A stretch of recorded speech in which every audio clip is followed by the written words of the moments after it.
Welcome back. We've got a special last segment to review and look over a few draft prospects with ties to our state. Check it out. I'm joined here with Emory Hunt, CBS Sports HQ analyst and founder of the Football Game Plan.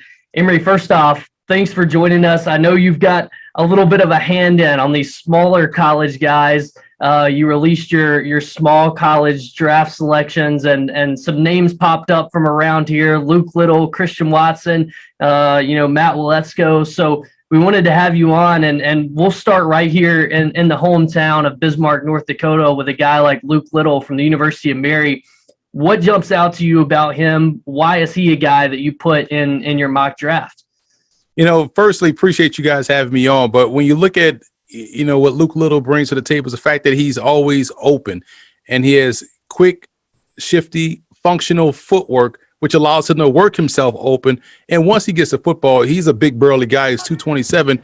He's able to negotiate himself down the field. And we see that all throughout his tape. He also is very enthusiastically blocking out there on the perimeter and legitimately blocking these guys as if he was a tight end.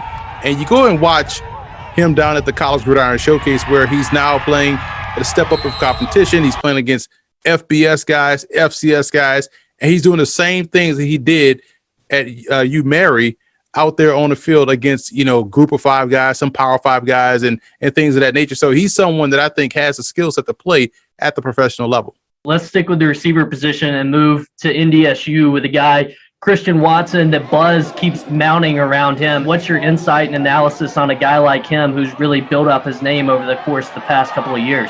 Yeah, it's justly deserved, man. When you watch North Dakota State play, it's hard to not see Watson. First of all, he's tall. He's wearing a single digit. You automatically draw into that, but he can flat out fly. A Tampa kid that ran track, but also can go get the deep ball. I love how they utilize him in the backfield. You see him sometimes getting handoffs. He's an active participant in blocking down the field. So there's a lot of things that he can do. And he gets to a spot where he could be a stretch vertical threat down the field. I think he's going to step in day one and star. Well, let's go up front now to Matt Waletzko, offensive lineman out of UND, who hasn't had as much buzz around him, but he's a guy that's had 28 starts in his career. He's been an all-conference guy. What kind of potential does he have? What does he have to do to get to that next level and be in that conversation? For someone that's 6'7", to be able to get the good knee bend, to really get guys up out the paint. I've watched him a couple times move guys from defensive end to free safety with how he's been able to just move guys off the line of scrimmage and down the field. So to be able to block like that at 6'7", it yields itself to him being able to step in right away. So I do think he has the athleticism. He has the ability to match up. We saw down at the Senior Bowl, he was able to do that rather well. So it wasn't a big stage for him. He had a solid week, and I think pro scouts really took notice. Well, that is a good comprehensive wrap-up of three guys from the North Dakota area that have a chance to represent at the next level. Emory, thanks so much for joining us. I appreciate everything. Well, I appreciate you guys having me on.